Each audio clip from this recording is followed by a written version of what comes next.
और आज हम कौन बनेगा करोड़पति केबीसी सीजन 13 का इंपॉर्टेंट डेट है, बिकॉज काफी लोगों को ये कंफ्यूजन है कि क्या अभी तक आईवीआर कॉल नहीं आई है और रजिस्ट्रेशन क्लोज हो चुके हैं, तो आगे क्या होगा।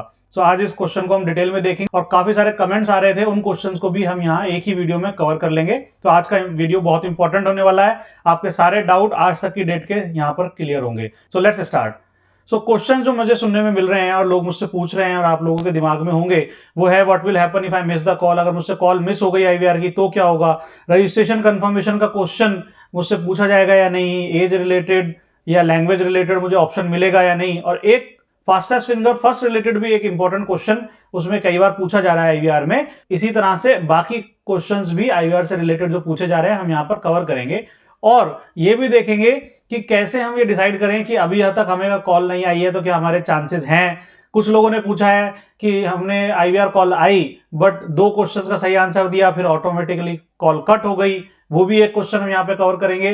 प्लस ये भी है कि कुछ लोगों की कॉल्स ऑटोमेटिकली इस बार कट हो रही हैं। सो पहला देख लेते हैं second stage call back KBC. ये मैं पहले भी बता चुका हूं, मेन जो हमारा मोटिव है आईवीआर कॉलिंग का जो सेकंड स्टेज है, अगर फर्स्ट स्टेज आपने क्लियर कर ली है, जैसे फर्स्ट स्टेज थी जिसमें सभी लोग एलिजिबल थे, आप लोग एसएमएस और सोनी लिव ऐप के थ्रू जो रजिस्टर किया है वो हमने 10 मई से 20 मई तक के जो वीडियोस में आपने देखकर रजिस्टर किया होगा या आपने इस बीच में कभी भी जो रजिस्टर किया होगा, उन सभी वैलिड एंट्रीज को सेकंड स्टेज में भेजा जाएगा। तो अब जो टाइम चल रहा है वो सेकंड स्टेज का चल रहा है और सेकंड स्टेज का टाइम में 3 टाइप ऑफ क्वेश्चन पूछे जाएंगे जिसे हम आईवीआर कॉल कहते हैं बेसिकली, जिसमें 2 क्वेश्चन होते हैं जो कि नॉर्मल एमसीक्यू टाइप होते हैं जिसमें 4 ऑप्शंस मिलते हैं और थर्ड क्वेश्चन होता है नियर टू करेक्ट आंसर, जिसमें आपको टाइप कर एक रैंडम नंबर कोई भी अपना आंसर जो करेक्ट है वो बताना होता है। इससे रिलेटेड भी हम एक वीडियो बना चुके हैं, वो मैं आपको डिटेल में पहले भी बता चुका हूं और केबीसी की सेकंड स्टेज बिल्कुल डिटेल में टिप्स के साथ आपको बताई जा चुकी है, तो आप वो वीडियो देख लीजिए, उसका लिंक मैंने नीचे डिस्क्रिप्शन में दे दिया है। अब हम बात करते हैं आज का टॉपिक जो हॉट टॉपिक है उस रिलेटेड क्वेश्चन जो डाउट्स लेते हैं यहाँ पर। तो पहला क्वेश्चन जो मुझसे पूछा जा रहा है रेगुलरली, लोग सोच रहे हैं कि how would I know the result of my registration. तो बेसिकली वो ये कह रहे हैं कि मेरा रजिस्ट्रेशन हुआ भी है प्रॉपर या नहीं हुआ, ये मुझे कैसे पता चलेगा, और मेरे पास अभी तक आईवीआर कॉल नहीं आई है तो क्या करें। तो बेसिकली देखिए इस क्वेश्चन का आंसर सिंपल है, इसमें ज्यादा डाउट नहीं रखना है आपको, ना ही अपने आप कुछ इमेजिनेशन करनी है। केबीसी ने ऑफिशियल वेबसाइट पर अपना डिटेल बिल्कुल क्लियर लिखा हुआ है, वो क्या है उसे समझ लें अगर आप, तो आपको कोई कंफ्यूजन नहीं होगी। वो क्या है, तो केबीसी ने इस क्वेश्चन का आंसर दिया है लिटरली, रजिस्ट्रेशन का परिणाम मुझे कब पता चलेगा।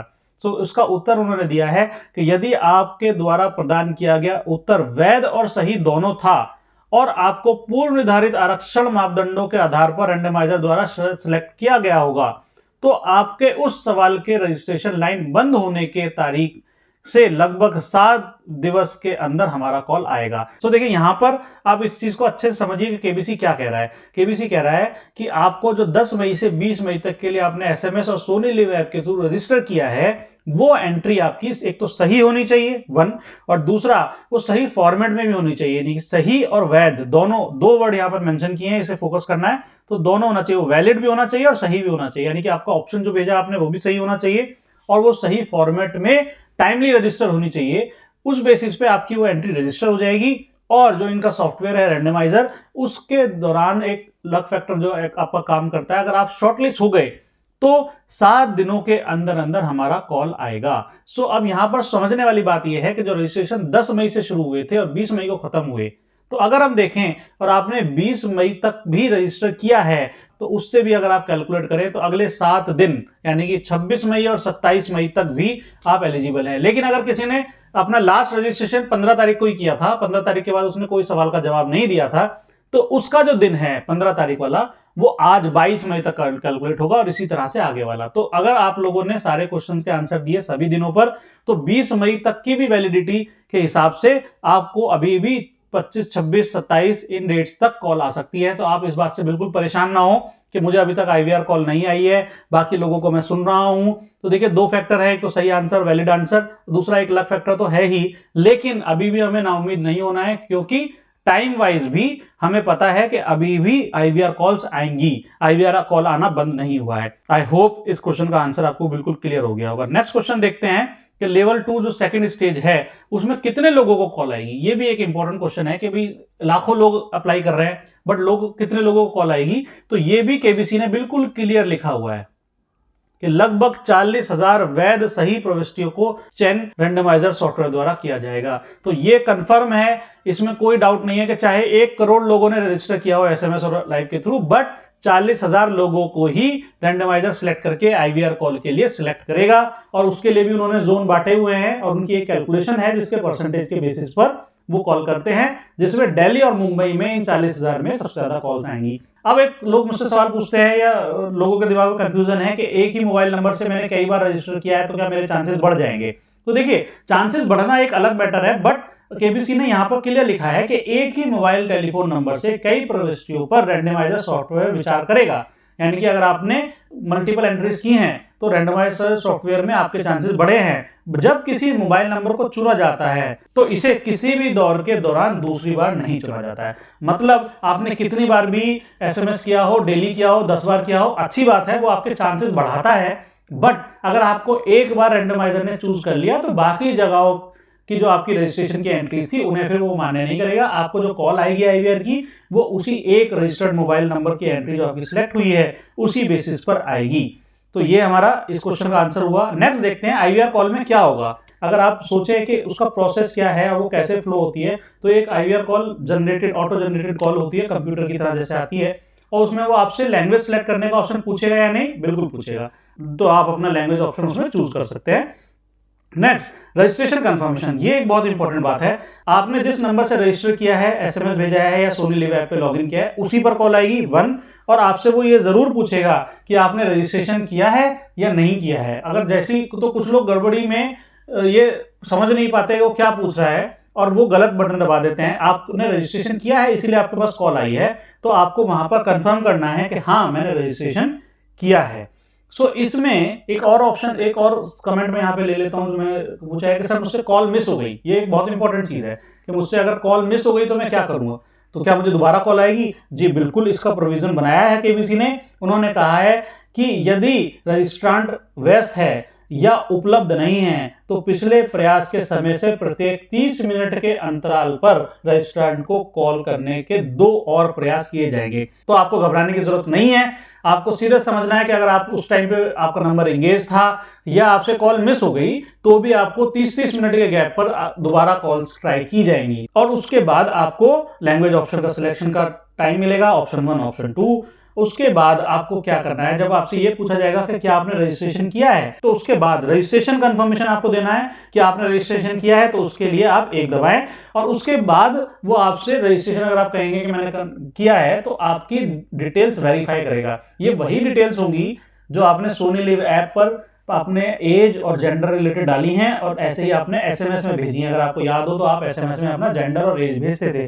तो आपको ध्यान रखना है कि जब आप ये वेरिफिकेशन करें तो आप एग्जैक्ट सेम एज डालें। ऐसा ना हो कि आपने वहां पर 31 साल डाली थी, अब यहाँ पे आप 32 डाल दें। तो ये आपकी कंफर्मेशन वेरीफाई कर रहा है कि आप ही वो इंसान है, इसलिए करेक्ट डिटेल्स आपको डालनी है। इसके बाद आपसे वो जेंडर कंफर्मेशन पूछेगा, सेम मेल फीमेल और एज। तो इसके बेसिस पे आपका पहला पार्ट क्लियर होता है कि हाँ अब आपको केबीसी का आईवीआर कॉल ये पहचान गया कि सही इंसान से बात हो रही है, आपने रजिस्टर किया है और आपका डिटेल्स भी वेरीफाई हो गई। अब वो क्या करेगा, एक और क्वेश्चन कई बार पूछा जा रहा है, तो वो ये पूछता है, अच्छा इससे पहले जेंडर कंफर्मेशन से पहले आपको याद हो कि आपने जब सोनी लिव ऐप पर रजिस्ट्रेशन किया होगा तो आपकी शैक्षिक योग्यता भी पूछी गई होगी, स्नातक और गैर स्नातक, ग्रेजुएट नॉन ग्रेजुएट करके। तो यहाँ पर आईवीआर रजिस्ट्रेशन के दौरान वो क्वेश्चन भी आपसे पूछा जा सकता है कि अगर आप ग्रेजुएट हैं तो 1 दबाएं और अगर ग्रेजुएट नहीं है तो 2 दबाएं। तो आपको वो एंट्री प्रोड्यूस करनी है। उसके बाद कई बार यह भी देखा गया है कि एक और आपकी डिटेल्स वो लेता है आईवीआर में कि आपका अगर कोई पेशा आपको मेंशन करना है तो रजिस्ट्रार से कहा जाएगा कि वह अपना पेशा चुने। डॉक्टर, वकील, इंजीनियर, आर्किटेक्ट के लिए 1, सरकारी और निजी क्षेत्र की नौकरी के लिए 2, दुकान के मालिक या व्यापारी के लिए 3, अन्य के लिए 4। तो इस तरह से वो आपको ये ऑप्शंस भी देगा। तो बेसिकली आपको हाइपर नहीं होना है, वहां पर फ्रस्ट्रेट नहीं होना है, अच्छे से आपके आंसर्स आपको सुनने हैं, क्वेश्चन सुनने हैं, और वो क्या सवाल पूछ रहा है आपसे, क्या कैटेगरी में आपको रजिस्टर करने की कोशिश कर रहा है, वो आपको सुनना है और आपको उसी हिसाब से ऑप्शंस बताने हैं। इसके बाद वो एक स्पेशल क्वेश्चन पूछेगा जिसे मैं यहाँ पर कहता हूँ फास्टेस्ट फिंगर फर्स्ट क्वेश्चन। वो क्वेश्चन क्या है ये सुनिए अच्छे से। रजिस्ट्रार से यह पुष्टि करने के लिए कहा जाएगा कि क्या वह केबीसी हिंदी के पिछले 12 सत्रों में से किसी एक में फास्टेस्ट फिंगर्स फर्स्ट में पहुंचे हैं या उन्होंने रीजनल केबीसी शो में किसी के हॉट सीट पर जगह बनाई है। हाँ के लिए 1, नहीं के लिए 2 दबाएं। ये एक स्पेशल क्वेश्चन है, इसमें कंफ्यूज नहीं होना है। अगर आप कभी भी फास्टेस्ट फिंगर फर्स्ट में पहुंचे हैं या हॉट सीट पर पहुंचे हैं तो उसका आपको आंसर देना है।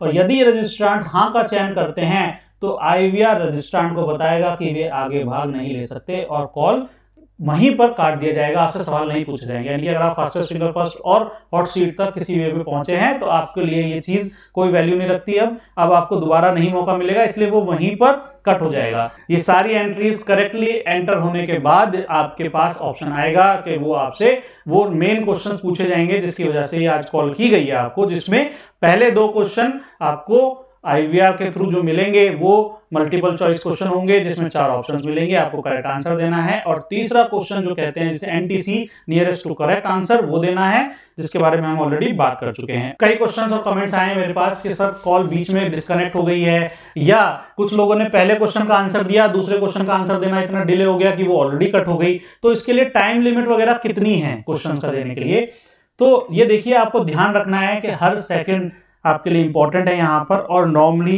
एक ऑप्शन से दूसरे ऑप्शन जाने में और आपका आंसर पंच करने में आपको 4 सेकंड का टाइम मिलता है, इसलिए आपको वो टाइम पीरियड थोड़ा सा ध्यान रखना है, बहुत ज्यादा टाइम नहीं लेना है और आपको 4 सेकंड के अंदर अपना आंसर दर्ज करना है। अब एक क्वेश्चन आता है कि सर कॉल रजिस्टर नहीं हुई या कॉल ड्रॉप हो गई तो क्या केबीसी की गाइडलाइन है इस रिलेटेड।